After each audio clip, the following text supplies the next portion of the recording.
The numbers swam before my eyes on the screen. Empty. A cold dread washed over me as I refreshed the page, hoping for a technical glitch. Still zero. $45,000, the seed money for my own tech startup, vanished. My name is Alara, and for the past 8 years, I'd poured my life into Innovate Solutions, the family manufacturing workshop. I designed cutting-edge components, secured patents, and built a reputation, all with the ultimate goal of branching off on my own, using my accumulated share of the profits and dedicated R&D funds to launch the independent venture I'd meticulously planned. I found my parents, Robert and Carol, in the administrative office, their heads together over invoices. The afternoon production lull had set in, and they were meant to be finalizing supplier payments. They looked up as I entered, and the strained smiles they offered did nothing to ease the knot tightening in my stomach. Holding up my tablet, I asked about the missing funds from the R&D account, the one specifically designated for prototype development and seed funding. I showed them the empty balance, the recent large withdrawal. My mother's expression shifted, a practiced mask of concern failing to hide a familiar calculation. She suggested we needed to sit down and talk about Liam. My brother's name immediately raised alarm bells. I braced myself, asking what trouble he was in this time. My father admitted Liam was in serious debt, involved with dangerous people, and needed a large sum to avoid dire consequences. My voice trembled as I asked if they had taken my startup funds. I demanded to know how they accessed that specific account, which wasn't tied to daily operations. My mother reminded me I was a signatory on various company accounts for flexibility, particularly the R&D one, intended for future investment. This was my future investment, I countered, the capital I'd painstakingly built for my independent launch. Family comes first, my mother insisted, using that tone that always made me feel like a disobedient child, regardless of my age or contributions. Your brother could have been seriously harmed, she argued. Maybe that's what he needed, I murmured, the thought barely a whisper, but filled with years of resentment. Maybe hitting rock bottom without a safety net is the only way he'll learn. Don't say that, she snapped, reminding me he was my brother and blood ties were paramount. I accessed the online transaction details, zooming in on the withdrawal authorization. My digital signature. But I hadn't authorized any withdrawal from that account recently, certainly not for Liam's debts. You forged my signature, I stated, the accusation hanging heavy in the air. My father finally looked at me, his face pale. He stumbled through an explanation about intending to tell me, promising repayment as soon as Liam was back on his feet. I cut him off, asking when that would be, when Liam magically became responsible. A hollow laugh escaped me. My timeline for launching my business couldn't wait for his perpetual irresponsibility. We're a family, my mother repeated, emphasizing mutual support. Your brother needed help more than you needed to start your own company right now. The words struck me like a physical blow. More than I needed. Did they have any idea what I had sacrificed for this business for them? They acknowledged my hard work but circled back to the family first mantra. Except I was family too, wasn't I? My mother's face hardened, dismissing my reaction as dramatic. Just stop, I held up a hand, cutting off any further excuses. Where is he now? My father mumbled something about a temporary safe house. I nodded slowly, a strange calm descending. I needed air. As I walked away, my mother's voice followed me, urging me to stay and discuss it. Reaching my car, the tears came, hot and angry. My phone buzzed with a text from my mother, demanding I return for a family meeting. Family? The word felt like a cage, a tool they used whenever they needed something, a chain whenever I tried to assert my own needs. Wiping my eyes, I found Ben's contact information. He was a former colleague, now working in Austin. I needed his help. I texted, asking if he could meet somewhere discreet and if he still knew someone at the patent office who could verify intellectual property rights. He agreed to meet, asking what was wrong. Starting the car, my hands were steady. I would tell him everything, but first, I had a different kind of plan to set in motion, something long overdue. Looking back at the workshop that had consumed my life, where my parents were likely already strategizing how to manipulate me, I felt a surge of resolve. They wanted to talk about family coming first? Fine. Let's see how they liked this version. Meeting Ben, I laid out my plan. I intended to leave, to take the proprietary designs I had developed, the core intellectual property of the company, and the remaining funds in a separate R&D reserve account I controlled, and relocate to Austin to launch my startup. Ben stared at me startled. Taking the IP? He knew its value. It was my work, I stated simply, my designs, my innovations, all registered under my name within the company framework, but clearly attributable to my sole engineering efforts. It was legally defensible. Legally, maybe, he conceded, but Alara, this would cripple them. They crippled me first, I replied, showing him the drained account and the details of the loan. Years of my designs, my profit contributions, all diverted or leveraged without my true consent. I hadn't taken a proper bonus in years, reinvesting everything while saving separately for my launch. Ben leaned in, reviewing the figures. That's a significant amount, he noted, seeing the combined value of the misappropriated funds and the loan. The value of the intellectual property was even greater, the blueprints for the next generation of components I had developed. My phone buzzed repeatedly with messages from my mother. I ignored them. Where would you even go? Ben asked. I showed him my research on Austin's thriving tech scene, a specific incubator program I'd been accepted into, the contacts I'd already made. I had found a small studio apartment, secured a co working space. You've really thought this through, he observed. I'd had 8 years to think about escape routes, I told him. The transfer of funds and legal documentation for the IP needed to happen quickly, on a Friday, minimizing the window before they noticed. By the time they reacted, I'd be gone. Ben started pacing, worried about my belongings, my life here. I explained I had been gradually moving my essential equipment and personal items to a storage unit for weeks. A quiet preparation I began when they started hinting about needing money for Liam again.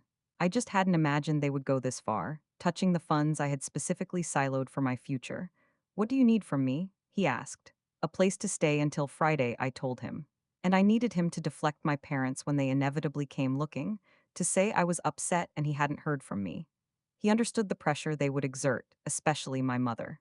He agreed, acknowledging it wasn't really a lie. I was upset and leaving. What about the workshop employees? The ongoing contracts? I had already quietly briefed the senior technicians I trusted implicitly, referring ongoing client projects to trusted competitors, explaining we were restructuring.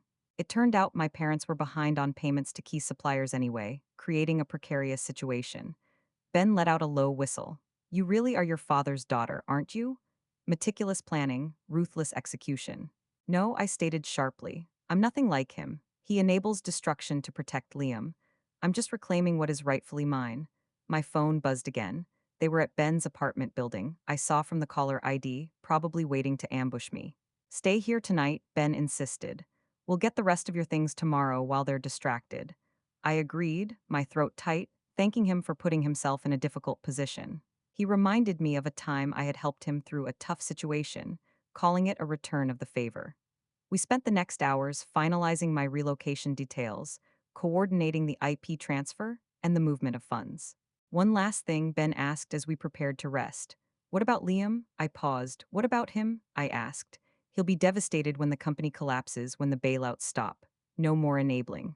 Maybe that's exactly what he needs, I repeated, setting down my bag. Rock bottom looks different when the safety net is gone. And your parents? I thought about the years I'd worked tirelessly while they indulged Liam, the times they praised my diligence while overlooking his chaos, the dreams I'd deferred because family came first.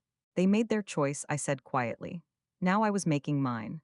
That night, I dreamed of open roads and secure accounts, of innovation and autonomy, and the quiet satisfaction of overdue justice. Come Friday, everything would change. And for once, family wouldn't come first. I would. Friday morning arrived, crisp and clear. I sat in Ben's guest room, my finger hovering over the confirmation button on the transfer screen. 8:59 a.m. 1 minute. You're sure about this? Ben stood in the doorway, coffee in hand. The clock turned 9. Confirm transfer. Done. My hands trembled as the confirmation loaded. $45,000 moved to my new business account. How long until they noticed? My mother had her volunteer shift until noon, my father was at his club. They wouldn't check the business accounts until Monday at the earliest. I stood, a nervous energy filling me. My flight was in a few hours. Everything crucial was in storage or my car. Ben hugged me tightly. Text me when you land. And Alara, don't look back. The drive to the airport felt unreal. I passed by the Innovate Solutions workshop one last time, its familiar sign a monument to my past. Through the windows, I could see the morning shift starting, unaware their next paychecks were uncertain. My phone rang. My mother's face on the screen. Her voice was overly cheerful when I answered. Alara, sweetheart, are you feeling better? We missed you at dinner. I'm fine, I said, merging onto the highway just tied up with that technical conference in Denver. Oh, good, she replied. I'm glad you're staying busy with work. Speaking of work, your father and I were thinking about Liam. Mom, I can't talk right now, I'm driving. Just hear us out, she insisted. He's doing so well at the safe house. Maybe he could come work at the workshop, help with inventory. Give him some responsibility. I let out a sharp, bitter laugh. Like when he helped last year and pawned the company server for cash? That's not fair, she protested. He's changed this time, I have to go. I ended the call before she could respond. At the airport, I sent a quick text to the senior technician. Unexpected trip, won't be in next week. Sorry for the short notice. Then I turned off my phone and boarded the plane. 4 hours later, I stood on the balcony of my new apartment in Austin, watching the city lights begin to twinkle. My new place was small but functional, with a view that promised new horizons. I turned my phone back on. Dozens of missed calls, scores of texts, mostly from my mother, some from my father, a few from unknown numbers that had to be Liam. I opened a text from my mother, called Denver. No technical conference. Where are you? Another from my father, your mother is worried sick. Call us immediately. One from Liam, they said you disappeared. What's going on? I ignored them all and opened my laptop. Creating a new email address, I sent one message to Maya, my contact at the Austin incubator. Check the industry news Tuesday morning. Things are about to get interesting back home. My phone rang again. It was Ben. They're in a panic, he said without preamble. Your mother came by my place frantic. She's convinced something terrible happened to you. What did you tell her? That you were upset about the funds, but I hadn't heard from you since. She didn't believe me, of course. I walked back to the balcony, letting the warm Austin air cool my face. Monday is going to be rough for them. Ben knew my mother had tried accessing the company accounts from her phone but was locked out.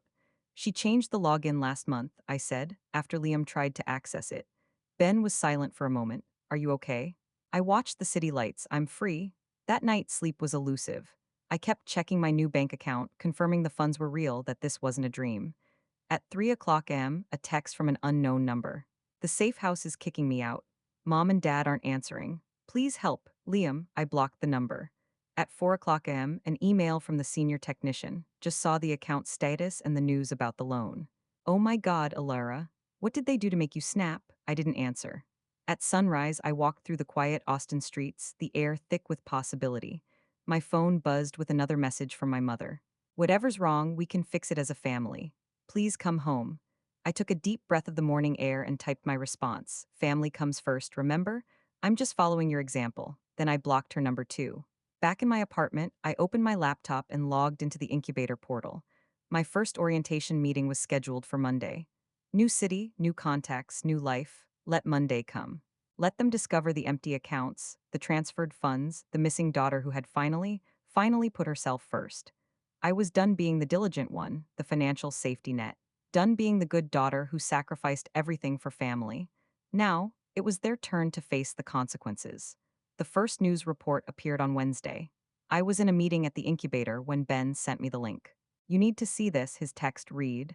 The video showed the Innovate Solutions workshop storefront, now plastered with notices. A local business reporter stood in front of the building. This is shocking, she said into the camera. Innovate Solutions, a long-standing family business, seems to be completely defunct, leaving suppliers unpaid and employees without warning. Whispers suggest financial irregularities and a sudden departure of key personnel. I watched as the camera panned to show my parents arguing in the parking lot. My mother was gesturing wildly, her face red with anger. My father looked defeated. Ilara, the incubator manager, called my name. I quickly closed the video. By the time my meeting finished, the story had gained traction. Local news outlets picked it up. Former employees were commenting online. Suppliers were sharing their experiences. My phone lit up with a text from the senior technician. Your mother tried to force her way into the workshop. Had to call security. I clicked the attached photo. My mother was yelling at a security guard while my father tried to pull her away. The sight made my stomach clench. What did she want? I texted back. She claimed there must be a mistake with the accounts and she needed to access the internal servers. Another message popped up, this one from Maya. Turn on the local news livestream now. I did. My mother was standing in front of the workshop, giving an impromptu statement. My daughter, Alara, has had some kind of breakdown, she said, her voice trembling with feigned distress. She's taken everything, our operating capital, our savings, she's even stolen critical company designs. We're worried sick about her mental state. My father stood behind her, nodding solemnly. Liam wasn't there. If anyone has information about her whereabouts, please contact us. Alara, honey, if you're watching this, come home. We can get you help. The online comment sections exploded. Something seems off about this story. Why would a daughter abandon a successful business and steal designs she helped create? Wasn't that company known for its innovative components? Then someone posted, check their court records. The brother has quite the history. Bet there's more to this. My phone rang. Unknown number. Hello, is this Alara? A woman's voice. This is Sarah from Channel 5 News. We'd love to get your side of the story. I hung up. Another text from Ben. Your mom's trying to access the workshop's digital archives. Wants to prove you were acting erratically before you left. I laughed darkly. Good luck. I secured the critical data and remote access before I left. Smart move, Ben replied. Oh, you need to see this. The business reporter just posted again. This video showed my mother trying to push past the security guard. That's my business, she screamed. You can't keep me out. Madam, the guard said calmly, the property management has filed a formal complaint. You are in violation of access protocols. We'll sort it out, she insisted. We just need to get inside. Get the funds you already transferred out and the data you already stole? Maya's voice came from off camera. Check the accounts you already drained. My mother whirled around. You don't know what you're talking about. Our daughter, she's sick. She needs help. Funny, Maya said. I have copies of the loan documents taken against the company assets, the ones that appear to have been authorized without proper board approval and potentially with fabricated consent. Should I share those? The video cut off there, but the damage was done. The online comments shifted. Wait, they took out a fraudulent loan? The mother keeps changing her story. My cousin worked there. Said Alara was the only one who actually developed anything new. A new text from an unknown number. Sis, they're losing it. Dad's talking about bankruptcy. Please call them. I blocked Liam's latest number and opened my incubator application instead. First pitching sessions scheduled for tomorrow. New business account secure. New life taking shape. My laptop pinged with an email notification from a local business reporter. Sources suggest financial impropriety at Innovate Solutions. Would you like to comment on allegations that your parents misused company funds and assets? I clicked delete, another text from Ben. Your mom's making calls trying to track your phone. She's convinced you're having a crisis. I looked out my window at the Austin skyline. Let her think that, better than admitting what they did. The social media storm is getting worse. People are digging up old records, finding Liam's arrests and gambling issues. Not my problem anymore. But late that night, watching the city lights, I felt a twinge of something. Not regret, but the weight of consequences, of public destruction, of a family imploding in real time while the internet watched and commented. I opened my startup plan again, focusing on the future I was building. Let them have their viral moment.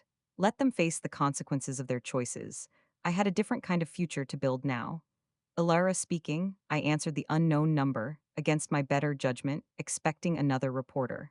Hey, sis, Liam's voice was quiet, stripped of its usual manipulative edge. Don't hang up, please. My finger hovered over the end call button. I'm not asking for money, he said quickly. I need to know if you're okay. I laughed harshly. Since when do you care if I'm okay?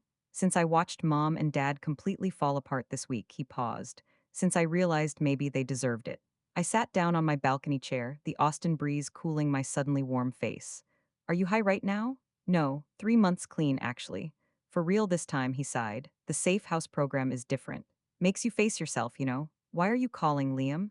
Mom and Dad told me what they did with the startup funds. His voice cracked slightly. I didn't know, Alara. I swear I didn't know it was for your company launch. Would it have mattered if you did? Silence stretched between us.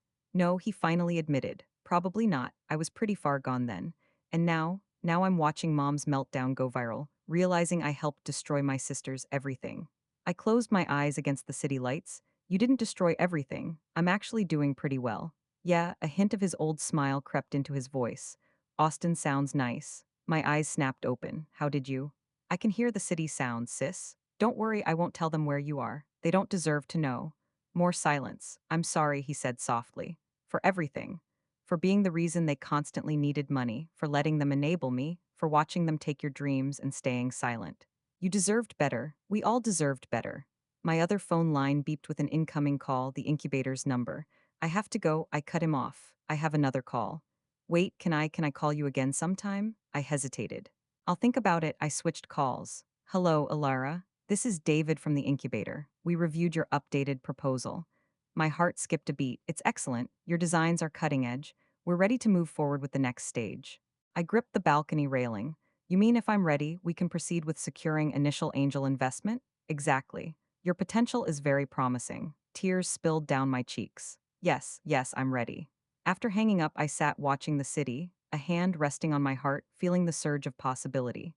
My phone buzzed with a text from Ben. You need to see this. Your father's in the hospital. My fingers shook as I opened the link. Local news again. Local business owner hospitalized after stress-induced cardiac event. Before I could process that, another text from Liam. Dad's okay?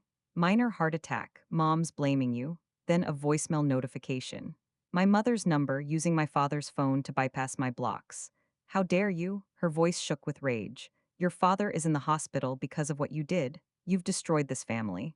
Are you happy now? Is this what you wanted? I deleted it without listening to the rest. My phone lit up again. Maya, authorities just interviewed your parents about the loan and the missing funds. Your mother's facing potential fraud charges related to the loan application. I opened my balcony door, letting the Austin air clear my head. Another text from Liam. Don't let them guilt you. Dad's heart problems started years ago. Doctor says it was probably all the stress of covering my mistakes. I typed back before I could stop myself. Take care of yourself, Liam. You too, sis, he replied. And hey, I hope your company takes off. Fresh tears burned my eyes. I looked out at the city, imagining the future I was building. Not just a company now, but freedom. A new kind of family, one built on shared vision instead of obligation. My former senior technician emailed. The workshop equipment's being seized next week. Your mother's having another meltdown. But Alara, I get it now. We all do. Take care of yourself. I closed my laptop and walked through the evening streets. My phone buzzed again, probably more drama, more consequences. But for the first time since I left, I felt something shift inside me. Not guilt, not satisfaction. Something else. Peace, maybe, or hope. Next week, I could be securing the first round of investment. My company, no strings attached, no family obligations, no manipulation disguised as love. Let them deal with their consequences. I had a different future to focus on now. One that started with a single idea taking flight. A new life, a clean slate, a network of my own making. They're trying to track you through me. Maya's voice crackled through my phone as I paced my apartment. Your mother showed up at my office today. What did she want? Same old guilt trip. Alara needs help. We're her family. Blah, blah, blah. But this time she brought a private investigator. I stopped pacing. She what? Some slick-looking guy started asking about your bank records, your online activity. Maya laughed. I told him to get a warrant. A knock at my door made me jump. I peered through the peephole to see my neighbor, Sam, holding a paper bag. Hold on, I told Maya, opening the door. Thought you might want dinner. Sam said, holding up the bag. That little taco place you liked? I nodded, gesturing him in while returning to my call.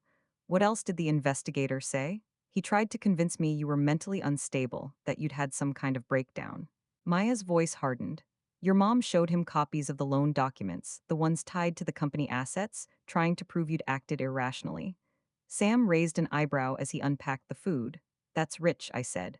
Considering those documents are the reason the authorities are investigating them now.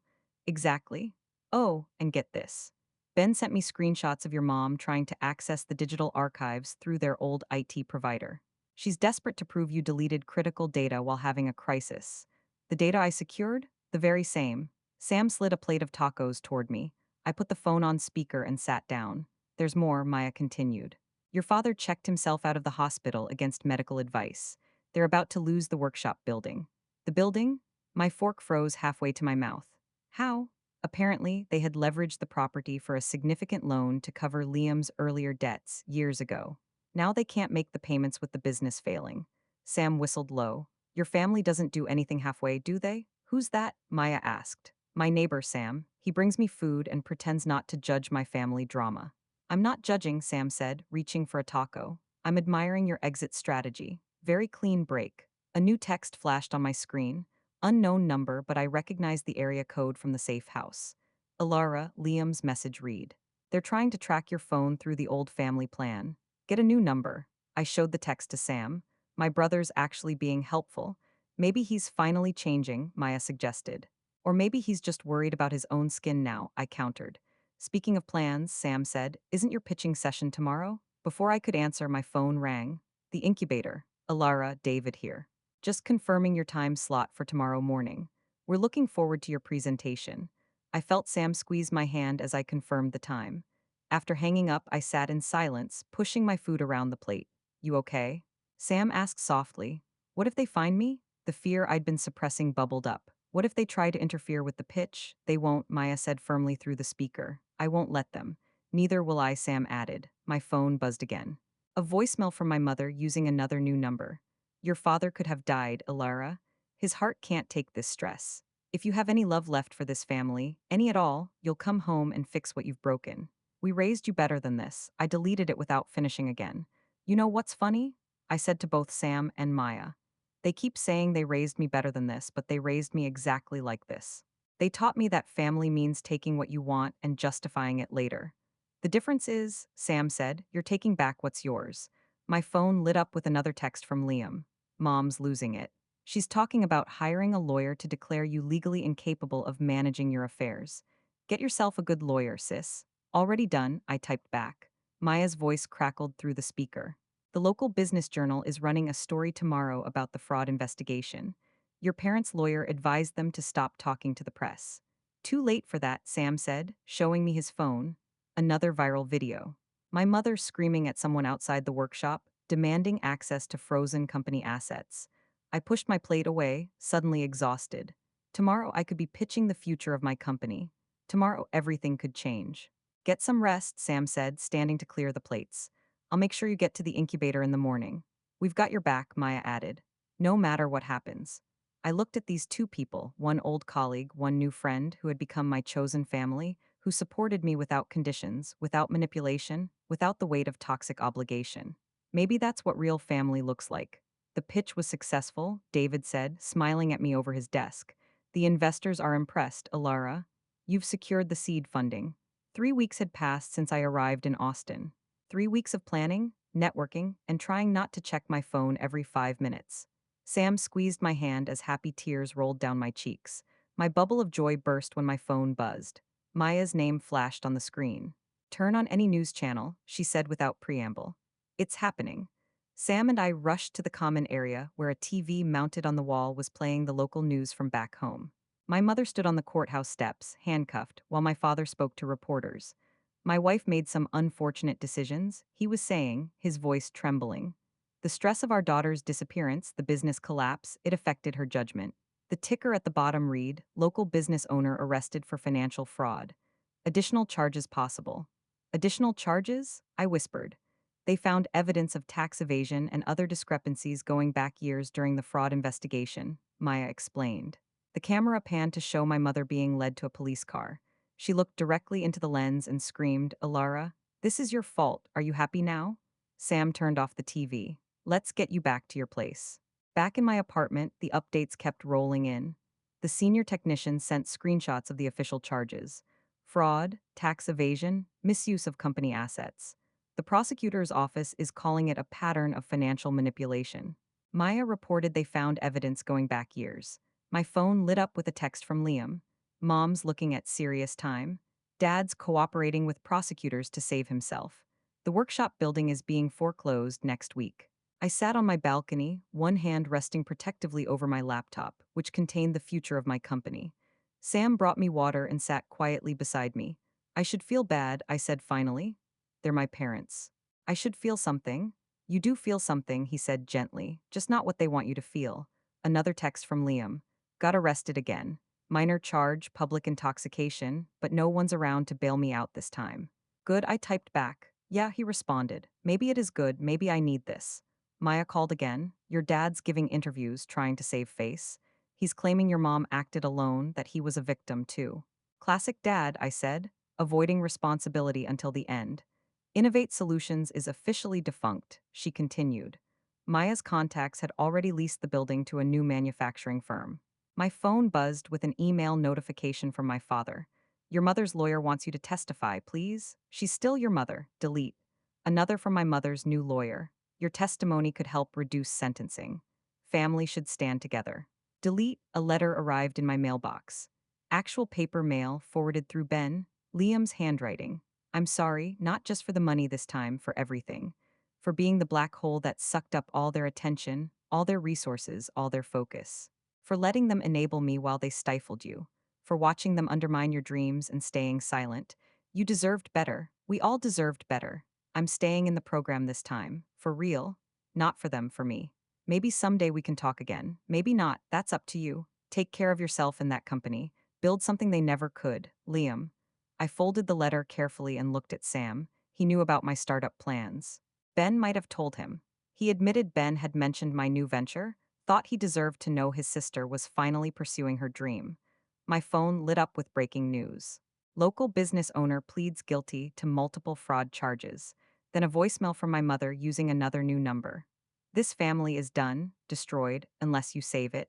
Unless you tell them it was all a misunderstanding. Please, Alara, please fix this. I deleted it without listening to the end. You okay? Sam asked softly. I looked out at the city, then down at my laptop, where my future was taking shape. They're facing the consequences of their choices, just like I faced the consequences of mine. The difference is, he said, your consequences created new life, new potential. Theirs destroyed everything they had. My phone buzzed one last time. A text from Maya. Your mom's going away for at least 5 years. Your dad's probably getting probation. The karma is chef's kiss. I turned off my phone and leaned back in my chair, letting the Austin breeze wash over me. Somewhere across the country, my mother sat in a cell. My father was navigating legal consequences, and my brother was building a life without enablers. Their choices, their consequences, and here I stood, creating something pure, something true, something worthy of the vision I held. Family might come first, but not the way they meant it. Not anymore. This time, family meant building something real, something earned, something free. This time, family meant support without strings, and that was worth everything I'd left behind. The nervous energy hit as I sat in my lawyer's office, staring at the final settlement papers for Innovate Solutions. My mother's conviction had triggered a cascade of civil suits from creditors and suppliers, and now everyone wanted their piece of the fallen empire. You don't have to sign, my attorney said. You could argue for a larger share based on your IP contributions. I shook my head, pushing away the iced tea Sam had brought. I want it done. Let them divide up whatever's left. Your father's lawyer called again, she continued. He's still hoping you'll speak at your mother's sentencing hearing next week. No, I signed the last paper with a flourish. I've said everything I need to say through this. My phone buzzed. A text from Ben. Liam completed the program. Actually got a steady job. You were right. Hitting rock bottom worked. Good for him, I typed back, meaning it. My attorney gathered the papers, pausing at the last one. You're sure about formally transferring the remaining IP rights and removing yourself from any future claim on company assets? There's still value there, dormant patents. I'm sure. I stood up, smoothing my jacket. I don't want anything that ties me to them anymore. Sam waited outside in his car, ready for our next appointment, a meeting with potential team members for my startup. As we drove across Austin, he glanced at me. How do you feel? Free, I said simply. Finally, completely free. My phone lit up with a news alert. Local manufacturing families fall from grace. A timeline of fraud and mismanagement. Below it was a photo of my mother being led into prison, my father walking away from reporters, and an old picture of me from the company website. They're still trying to spin it, Sam noted, making you the villain in their story. Let them. I turned off my phone. I'm done reading their versions of the truth. At the co-working space, I set up my laptop. My potential team members arrived, eager to hear about the vision. As I spoke, detailing the innovative designs, the market potential, the collaborative environment I intended to build, I felt a surge of energy. This was mine. This was real. This was a chance to build something ethically, transparently, something based on merit and shared purpose. Back home, I found a letter in my mailbox. Prison stationery. I almost threw it away, but something made me open it. Ilara, the prosecutor, showed me the extent of it today. All of it. Not just the startup funds, but everything going back years.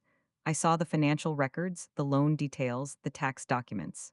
I told myself it was for family, that mothers do what they must to protect their children. But I wasn't protecting anyone. I was destroying us all. I'll be in here for 5 years. Your father's navigating his legal issues, trying to rebuild. Liam's doing better than any of us expected. And you? I saw the news about your funding round. Alara Tech. You're building something new, something clean, something we should have let you build here. I won't ask for forgiveness. I don't deserve it, but I want you to know you were right to leave. Right to take back what was yours. Right to break free. Be better than me? Mom. I set the letter down and walked to my balcony. Below, my car was parked, ready for another day of building. Sam had helped me navigate the practicalities of setting up my new life. The Austin skyline stretched out before me, a symbol of both challenge and opportunity. My phone buzzed one last time. A text from Liam. Got my 6-month sobriety chip today. Not asking for anything, just wanted you to know. I looked at my laptop at the early designs for my new venture. We're going to do things differently, I thought. No more family comes first as an excuse for poor behavior. Just honest work, shared vision, and genuine support. Sam appeared in the doorway. First team meeting in an hour. Ready to show them what real innovation looks like? I smiled, thinking of all those years watching my parents prioritize enabling over building, justifying their actions with twisted notions of family. More than ready, I said, let's build something honest. The city stretched out before us, vibrant and new. Somewhere back home, my mother was serving her time. My father was facing the consequences of his choices. And my brother was building a life without relying on others to fix his problems.